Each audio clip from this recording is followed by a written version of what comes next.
السلام عليكم. اليوم ان شاء الله غنشوف واحد التجربه خاصه بالتحولات التلقائيه في الاعمده وكيفيه تحصيل الطاقه. ان شاء الله aujourd'hui on va voir une expérience concernant les transformations spontanées dans les piles et la production de l'énergie électrique. Donc pour cette expérience, on a besoin de deux solutions. La première solution, la solution de sulfate de cuivre Ci2+ SO4 2-.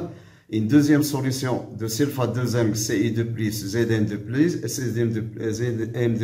SO4 2-, de même concentration et de même volume. Deux petits cristallisoires, ce qu'on appelle les compartiments, deux plaques ou deux lames, la lame de zinc et la lame de cuivre, un galvanomètre, un interrupteur et les fils de connexion. En plus, on va utiliser dans cette expérience le pont salin, ce qu'on appelle le pont ionique. Donc, on a ici une solution de chlorure de potassium. Chlorure de potassium K+, Cl-, et un papier qu'on va imbiber dans cette solution. Donc, on va mettre les deux solutions dans chacun des compartiments. On commence par la solution de sulfate de zinc. Dans le deuxième compartiment, on va utiliser une deuxième solution de sulfate de cuivre. Bien sûr, de même concentration et presque même volume. On va émerger la plaque de zinc dans la solution de sulfate de zinc et la plaque de cuivre dans la solution de sulfate de cuivre. Donc, en plus, le galvanomètre, on va lier le pôle COM, c'est-à-dire le négatif, à la plaque de zinc. Donc ici, on a toujours la plaque de zinc. Et le pôle positif en rouge à la plaque ou la lame de cuivre. Et on va relier les deux solutions par un papier imbibé dans la solution de chlorure de potassium. Donc on va l'imbiber, comme ça, dans la solution ionique ou la solution saline pour lier les deux solutions par ce qu'on appelle le pont salin. Donc, le pont salin, comme ça.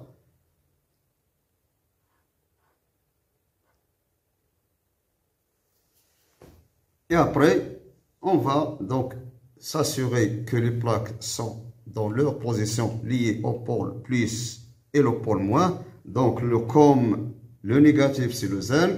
Le plus, c'est le cuivre. Après, on va fermer le circuit. Donc, on observe que l'aiguille du galvanomètre a dévié, ce qui montre qu'il y a passage du courant électrique dans le circuit, donc il y a production de l'énergie. Donc on va refaire la même expérience. Au lieu d'utiliser le pont salin, on va utiliser dans ce cas-là ce qu'on appelle une paroi poreuse. Donc on a de la même façon deux plaques ou deux lames. Ici, on a la paroi poreuse. On va mettre la solution de sulfate de cuivre. Voilà. Dans le bécher, on va mettre la solution de sulfate de zinc. Donc, on a ici le sulfate de zinc, la lame de zinc. Ici, le sulfate de cuivre. C'est ça ce qu'on appelle la paroi poreuse. C'est une paroi qui laisse passer les porteurs de charge, les ions, et on ne peut pas avoir le mélange des deux solutions sans qu'il y aura mélange des deux solutions. Donc ici on a la première solution, la plaque de cuivre, la plaque de zinc. On va relier la plaque de zinc au pôle négatif, c'est le COM. Donc ici on a le COM. Et le pôle positif à la plaque de cuivre.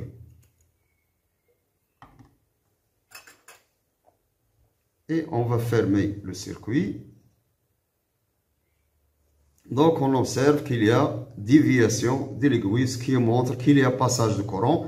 Donc on va voir l'étude théorique, c'est-à-dire comment se passe ou qu'est-ce qui se passe au niveau de chaque compartiment pour qu'il y aura production de l'énergie électrique et passage des électrons. Donc après l'étude expérimentale, c'est-à-dire après avoir réalisé l'expérience, maintenant on va passer à l'étude théorique pour montrer le type de transformation chimique qui se passe au niveau au voisinage de chaque électrode, soit au voisinage de l'anode ou la cathode, et en déduire enfin ce qu'on appelle la réaction bilan de la transformation.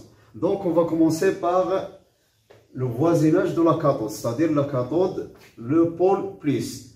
Et après on passe à l'anode. Donc d'après le montage que nous avons déjà réalisé, donc on a vu que au voisinage ou la plaque de lame de zinc c'est l'anode moins et le plus c'est la cathode. C'est-à-dire si on veut montrer maintenant ou représenter le passage des électrons, donc on sait que les électrons passent toujours les migrent de l'anode, le négatif, vers la cathode à l'extérieur du circuit, comme ça. Donc, les électrons arrivent à la plaque de cuivre. Donc, ce qu'on a représenté en vert, ce sont les électrons. Donc, le couple redox au niveau de la cathode, c'est bien sûr Ci de plus, Ci.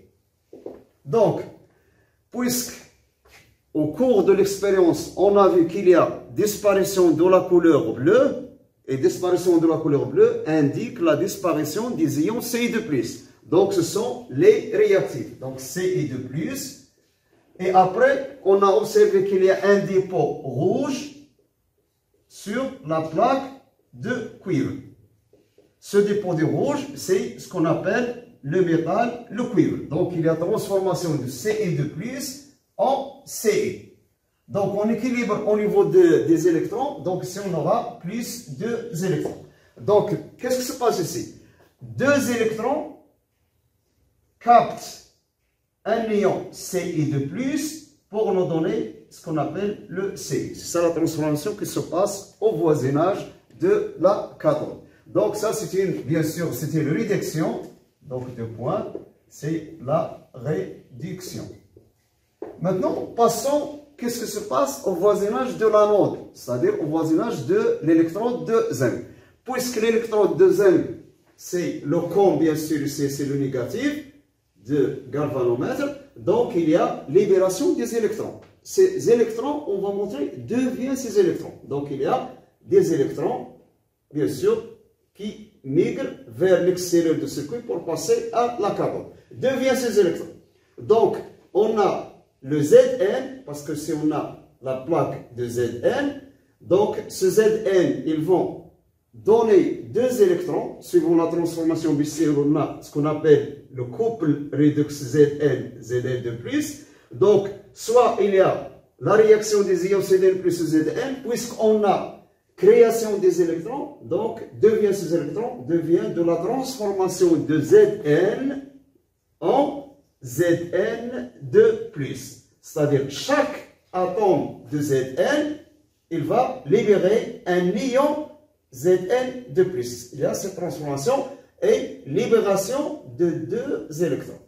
Ces électrons vont passer à l'extérieur du circuit. Donc chaque atome de Zn libère deux électrons et un ion Zn de plus selon la demi-équation ici avec deux électrons ici. C'est ce qu'on appelle l'oxydation. Donc, ce qu'on remarque maintenant, au voisinage de la cathode, c'est-à-dire le pôle plus, il se passe la réduction. Et au voisinage de l'anode, le pôle moins, ça passe l'oxydation. Donc, on a ici la première demi-équation 1 et la deuxième demi-équation 2. Maintenant, passons à l'équation bilan. Donc, la réaction bilan, c'est-à-dire d'oxydo-réduction.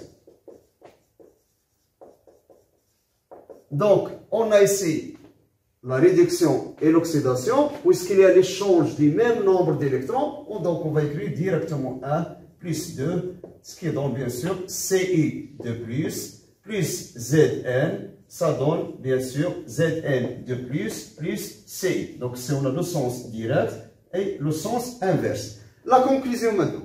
Au cours de cette transformation chimique, bien sûr, le pile, il y a dans l'oxydation, il y a la réduction au niveau de la cathode plus, il y a l'oxydation, il y a passage d'électrons, c'est-à-dire il y a libération des électrons, ce qui montre qu'il y a production d'une énergie électrique. La transformation se fait spontanément, sans intervention d'un milieu de n'importe quel phénomène extérieur. Donc, dans ce cas-là, on peut dire que la réaction se passe spontanément dans le sens 1, c'est-à-dire Ci de plus Zn, dans Zn de plus Ci, et en libérant une énergie, ce qu'on appelle le bilan énergétique. Donc maintenant, la dernière remarque, c'est quel est le rôle du pont ionique. À quoi sert ce pont ionique?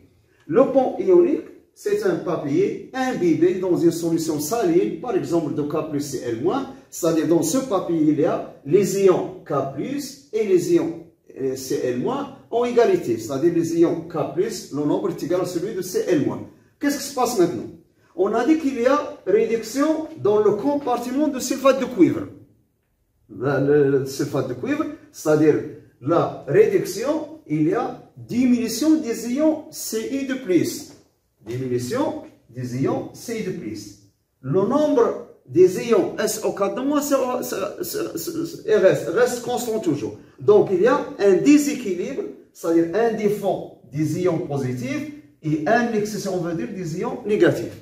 Donc qu'est-ce qui se passe maintenant? Le rôle des ponts ioniques, c'est équilibrer la charge au niveau de chaque compartiment. Puisqu'il y a un manque des ions Ci de plus, donc il y a migration à chaque fois de 2 ions K+, pour équilibrer le nombre de charges au niveau de la première compartiment. Dans l'autre compartiment, il se passe l'oxydation. Qu'est-ce que c'est l'oxydation? Un atome de Zn de plus se transforme en ion Zn de plus avec libération de 2 électrons. Donc il y aura un excès des ions Cn de plus par rapport à SO4 de moins. Dans ce cas-là, pour équilibrer, il y aura transformation par le pont ionique des ions Cl-.